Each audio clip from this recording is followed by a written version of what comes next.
कोयना जलाशयामध्ये बुडीत बंधारे बांधण्याच्या 25 प्रकल्पांसाठी 170 कोटी रुपयांची प्रशासकीय मान्यता. मंत्रिमंडळ बैठकीत निर्णय. दिल्ली विधानसभेच्या 70 जागांसाठी आज निवडणूक. इंडिया आघाडीतील 5 पक्ष एकमेकांविरोधात मैदानात. आप आणि काँग्रेस सर्व 70 जागांवर आमनेसामने. भाजप 68 जागांवर निवडणूक लढतेय. लोकसभेत राष्ट्रपतींच्या अभिभाषणावर पंतप्रधान मोदींचे 1 तास 35 मिनिटे भाषण. काही लोक जातीय जनगणनेबद्दल बोलत आहेत, मात्र या देशात एकाच वेळी अनुसूचित जाती किंवा जमाती कुटुंबातील 3 खासदार झाले आहेत का? गांधी कुटुंबावर केली टीका. लोकसभेत राष्ट्रपतींच्या अभिभाषणावर पंतप्रधान मोदींचा आभार प्रस्ताव. जे गरिबांच्या झोपड्यांमध्ये फोटो सेशन करतात त्यांना गरिबांबद्दल बोलणं कंटाळवाणं वाटेल. नाव न घेता मोदींची राहुल गांधीवर टीका. राष्ट्रपती द्रौपदी मुर्मू यांनी केलेलं भाषण देशाच्या विकासाला गती देणारं भाषण होतं. त्यावर कुणी टीका तर कुणी प्रशंसा केली. 5 दशकं गरिबी हटावच्या घोषणा ऐकल्या, पण 25 कोटी गरीब हे मागील 10 वर्षात दारिद्र्य रेषेच्या बाहेर आलेत. पंतप्रधान मोदींचं वक्तव्य.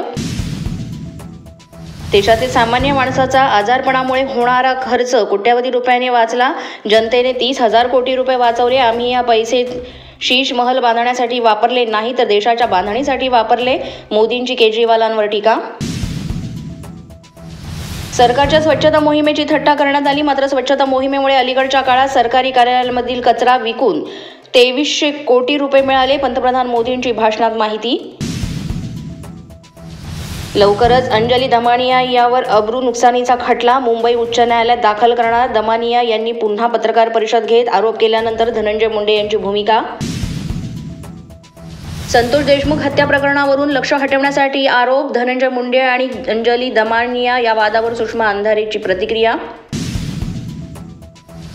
धनंजय मुंडे यांचे खाते वाल्मिक कराड चालवत होता. अंबादास दानवेंचा आरोप. सादर केलेल्या प्रस्तावांना सरकारनं सहमती दिली, यात सरकारही सहभागी आहे का? दानवेंचा सवाल. अशाच नवनवीन अपडेट्ससाठी आणि ताज्या बातम्यांसाठी पोलीस माझा न्यूज यूट्यूब चॅनल सबस्क्राईब करा. तसंच आमचं फेसबुक, इंस्टाग्राम आणि ट्विटर अकाउंट फॉलो करा.